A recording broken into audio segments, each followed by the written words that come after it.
منفی کچھ کام کرو، الٹا کام کرو تو ہر آدمی دیکھے گا۔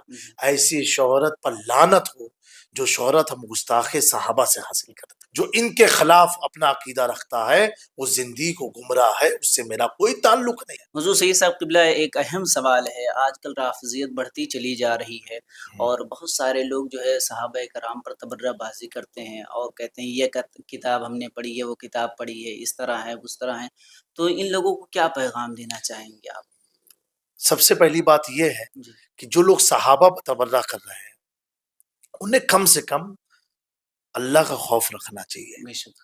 جس جماعت کے بارے میں اللہ تعالیٰ نے قرآن میں فرمایا رضی اللہ عنہ ورضوا عنہ، کہ ان سے میں راضی ہو گیا، یہ مجھ سے راضی ہو گئے۔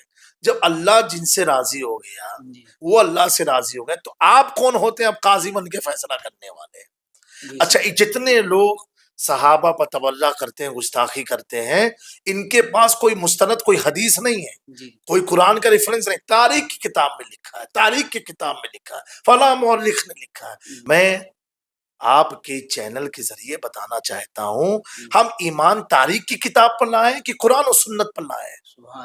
جب ہمارا ماخذ قرآن و سنت ہے تو ہم تاریخ کے پیچھے کیوں بھاگ رہے ہیں؟ اچھا، اب رہی بات ایک یہ، میں کہتا ہوں بھائی تم تاریخ بہت پڑھنے کا شوق ہے، پڑھو آپ، لیکن تاریخ پڑھنے کے بعد اسی تاریخ کا علم جب آپ کے پاس آ گیا تو آپ بزرگوں کی بارگاہ میں آ جاؤ۔ اب آپ بزرگوں کے پاس آؤ اور ان سے پوچھو حضرت تاریخ میں ایسا ہے، کیا کرنا چاہیے ہمیں؟ تو غوث اعظم سمجھائیں گے کہ تم تاریخ پڑھ کر کے گستاخ امیر معاویہ بن گئے ہو۔ تو غوث اعظم کہیں گے کہ امیر معاویہ کا مقام وہ ہے کہ وہ جس گھوڑے پر سوار ہو جائے اس گھوڑے کی قدموں سے لگے ہوئے ذرات کہ ایک ایک ذرہ جو اڑے گا اس کے برابر بھی کوئی ولی، کوئی غوث، قطب، ابدال نہیں ہو سکتا ہے۔ تو تاریخ پڑھ کے آپ ہی آئے تو کم سے کم غوث اعظم کو بھی پڑھ لو آپ، کم سے کم مختوم اشرف جہانگیر سمنانی کو بھی پڑھ لو آپ، کم سے کم خواجہ غریب نواز کو بھی پڑھ لو آپ۔ یہ سب تو مولا علی کے ایسی اولادیں ہیں کہ جنہوں نے صرف اولاد ہونے کا حق نہیں ادا کیا ہے بلکہ ایسا حق ادا کیا ہے نبی کے دین کے فروغ کے لیے اپنے وطن کو چھوڑا ہے، اپنے گھر بار کو چھوڑا ہے اور دین کا کام کیا ہے۔ آج تو بڑا آسان ہے کمرے میں بیٹھ کر کے آپ تبرہ کر لو۔ اچھا، دوسرا یہ ہے ہر آدمی کچھ تو ایسے جماعت میں آگے وہ سوچتے ہیں مثبت کام کریں گے کوئی جانے گا نہیں، منفی کچھ کام کرو، الٹا کام کرو تو ہر آدمی دیکھے گا۔ ایسی شہرت پر لعنت ہو جو شہرت ہم گستاخ صحابہ سے حاصل کرتے ہیں، ایسی فخر پر لعنت ہو جو فخر ہمیں جہنم کی طرف لے کر کے جانے والی ہے۔ یقیناً اللہ تو معاف کرنے والا ہے اگر آپ توبہ کر لیں گے، لیکن اگر آپ غلطی جان کر کے کر رہے ہیں، اپنی شہرت کے لیے کر رہے ہیں، تو ایسی غلطی کو اللہ کیسے معاف کرے گا؟ تو پھر بھی مہربان ہے، رحمان و رحیم ہے، اختیار والا ہے۔ لیکن میں اتنا کہوں گا صحابہ کرام کے تعلق سے خلفائے راشدین کی جو ترتیب حضور مخدوم اشرف جہانگیر سمنانی نے بیان کر دی ہے اور فرمایا حضور کے بعد ابو بکر صدیق افضل ہیں، پھر عمر ہیں، پھر عثمان ہیں، پھر علی ہیں، تو مخدوم پاک مجدد تھے۔ بے شک مخدوم پاک معمولی ہی نہیں ہے، بہت بڑے عالم تھے اپنے وقت کے۔ انہوں نے جب ترتیب بیان کر دی ہے تو سارے اشرفیوں کو اسی ترتیب ہی پر قائم رہنا چاہیے۔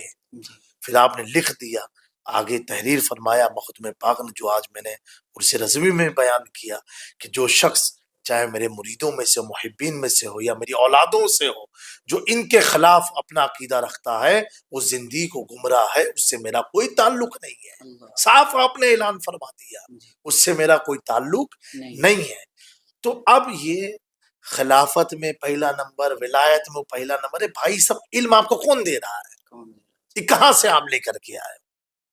حضور نے جس کو اپنا قائم مقام بنا دیا، سبحان، اور قائم مقام بنانے کے بعد مولا علی نے تسلیم بھی کر لیا ہے۔ تو جب آپ کے ہمارے اجداد نے تسلیم کر لیا، اب ہم کون ہوتے ہیں فیصلہ کرنے والے کہ خلافت میں وہ ہے، امامت میں یہ ہے، تو ولایت میں یہ سب فضولیات جملوں سے کھیلنا آسان ہے، لیکن اللہ کا خوف تو رکھے آدمی۔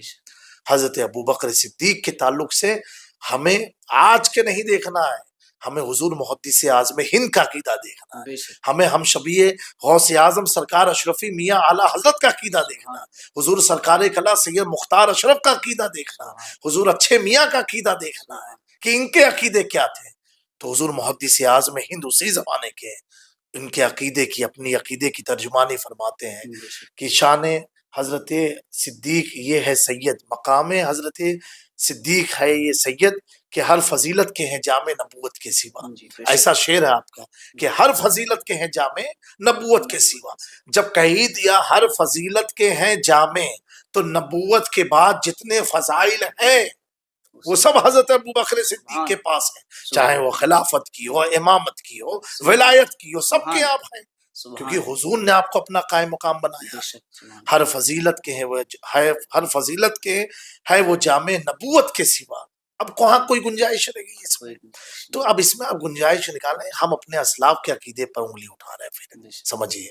تو ہمیں اسی عقیدے پر قائم رہنا چاہیے جو ہمارے بزرگوں کا ہے، جو خانواد اشرفیہ کا ہے، بے شک اور خانواد اشرفیہ کے اکابر مشائخین کا ہے، بے شک اسی عقیدے پر الحمدللہ ہم بھی ہیں، اور تمام ناظرین سے کہیں گے کہ آپ اسی عقیدے پر قائم رہیں۔